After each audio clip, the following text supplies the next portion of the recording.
आज का वीडियो हर व्यक्ति के लिए ज़रूरी है। इस चीज़ की जानकारी हर व्यक्ति, हर ई मित्र की उसको होनी चाहिए। आज के वीडियो में हम बात करने वाले हैं इंतकाल की।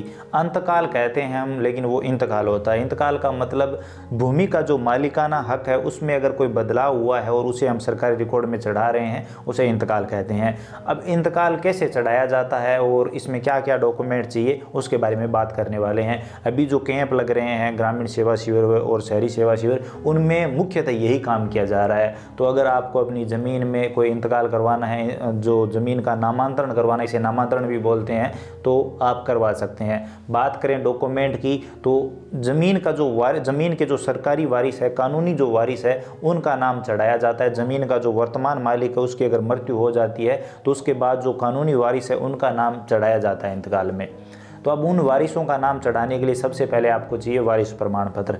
अब तक क्या होता था कि हम सरपंच के लेटर पैड पर जो लिखवा के और दे देते कि हाँ ये वारिस है, और सरपंच की मोहर लगती थी और वही पटवारी को हम सबमिट करते थे, और साथ में जो भूमि मालिक है उसका मृत्यु प्रमाण पत्र हम दे देते थे, तो वो काम हो जाता था। लेकिन अभी इसमें बदलाव हो चुका है। अभी ये सारी जो प्रक्रिया है वो थोड़ी सी बदल चुकी है। अभी जो सरपंच से आप लेटर पैड पे लिखवाते हैं, जो वारिस प्रमाण पत्र बनाते हैं, वो नहीं चलेगा। वारिस प्रमाण पत्र आपको एक स्टाम्प पेज पर बनवाना होगा।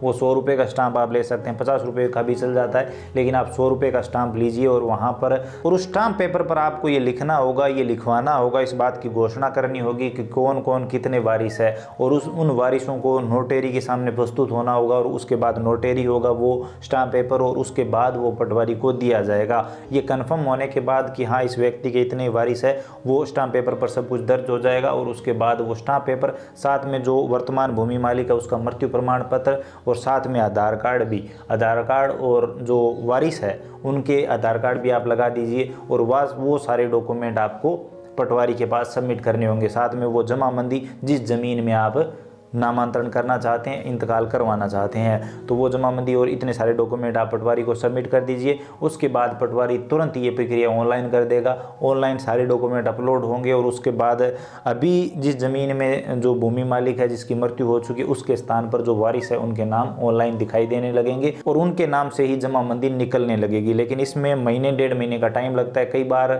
2-4 दिनों में ये काम हो जाता है, कई बार थोड़ा लंबा टाइम लग जाता है। तो आपके नाम से जमाबंदी निकलने में थोड़ा टाइम लग सकता है, तो आपको वेट करना है। तो उम्मीद करता हूं अब आप समझ गए होंगे कि इंतकाल क्या है और किस तरह से ये करवाया जाता है। और ये ज़रूरी है क्योंकि हर व्यक्ति की कुछ ना कुछ संपत्ति होती है, और अगर वो चला जाता है तो उसकी जो वारिस है उनको ये ज़रूरत पड़ती है और करवाना ही पड़ता है ये काम। तो आपको पता चल गया होगा कि ये सारा सिस्टम कैसे होता है। हमने कल परसों करवाया था, तो मुझे लगा आप सबको भी इसके बारे में जानकारी देनी चाहिए, क्योंकि हर व्यक्ति के पास ये जानकारी नहीं होती। बाकी जिनको पता है अच्छी बात है।